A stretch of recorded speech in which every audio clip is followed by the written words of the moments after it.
Bapak, Ibu, dan saudara-saudari yang dikasihi Tuhan, marilah kita membuka hati dan pikiran kita untuk mendengarkan sabda Tuhan. Rabu 20 Mei 2020. Bacaan pertama. Bacaan dari Kisah Para Rasul bab 17 ayat 15 dilanjutkan ayat 22 sampai bab 18 ayat 1. Pada waktu itu terjadilah kerusuhan di kota Berea. Maka Paulus pergi dari sana. Orang-orang yang mengiringi Paulus menemaninya sampai di kota Athena, lalu kembali dengan pesan kepada Silas dan Timotius, supaya mereka selekas mungkin menyusul Paulus. Di Athena, Paulus pergi berdiri di atas Areopagus dan berkata, "Hai orang-orang Athena, aku lihat bahwa dalam segala hal kamu sangat beribadah kepada dewa-dewa. Sebab ketika aku berjalan-jalan di kotamu dan melihat-lihat barang pujaanmu, aku menjumpai juga sebuah mezbah dengan tulisan, kepada Allah yang tidak dikenal, apa yang kamu sembah tanpa mengenalnya. Itulah yang kuberitakan kepada kamu. Allah yang telah menjadikan bumi dan segala isinya. Ia yang adalah Tuhan atas langit dan bumi, tidak diam dalam kuil-kuil buatan tangan manusia. Ia juga tidak dilayani oleh tangan manusia, seolah-olah ia kekurangan apa-apa. Karena dialah yang memberikan hidup, nafas, dan segala sesuatu kepada semua orang.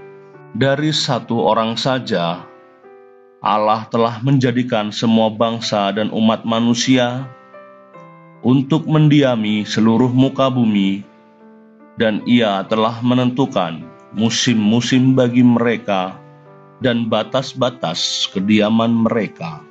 Maksudnya supaya mereka mencari Dia dan mudah-mudahan menjamah dan menemukan Dia, walaupun Ia tidak jauh dari kita masing-masing. Sebab di dalam Dia kita hidup, kita bergerak, kita ada, seperti yang telah dikatakan juga oleh pujangga-pujanggamu. Sebab kita ini dari keturunan Allah juga. Karena kita berasal dari keturunan Allah, kita tidak boleh berpikir bahwa keadaan ilahi sama seperti emas atau perak, atau batu, ciptaan kesenian dan keahlian manusia.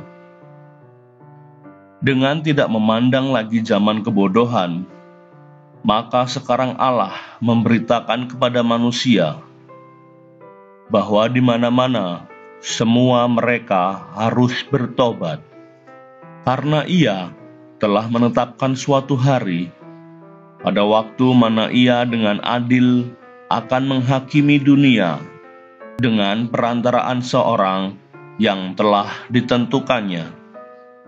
Sesudah Ia memberikan kepada semua orang suatu bukti tentang hal itu, dengan membangkitkan orang itu di antara orang mati.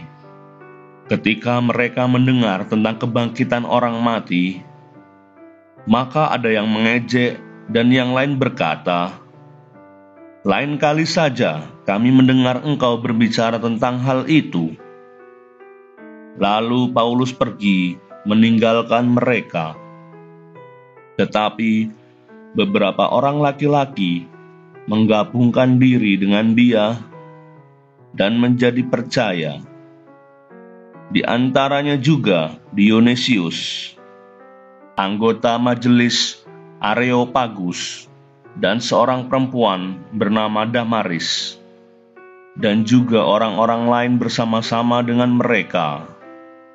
Kemudian Paulus meninggalkan Athena, lalu pergi ke Korintus. Demikianlah sabda Tuhan. Syukur kepada Allah. Tuhan beserta kita sekarang dan selama-lamanya. Inilah Injil Yesus Kristus menurut Yohanes. Dimuliakanlah Tuhan. Injil Yohanes bab 16 ayat 12 sampai 15.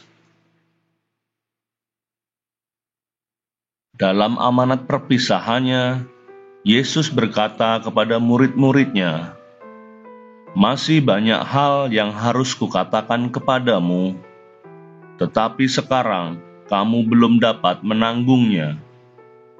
Tetapi apabila Ia datang, yaitu Roh kebenaran, Ia akan memimpin kamu ke dalam seluruh kebenaran. Ia tidak akan berkata-kata dari dirinya sendiri, tetapi segala sesuatu yang didengarnya itulah yang akan dikatakannya. Dan Ia akan memberitakan kepadamu hal-hal yang akan datang.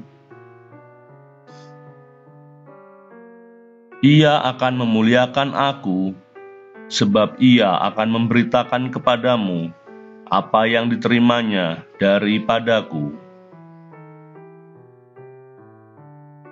Segala sesuatu yang Bapa punya adalah kepunyaanku. Sebab itu Aku berkata, Ia akan memberitakan kepadamu apa yang Dia terima daripadaku."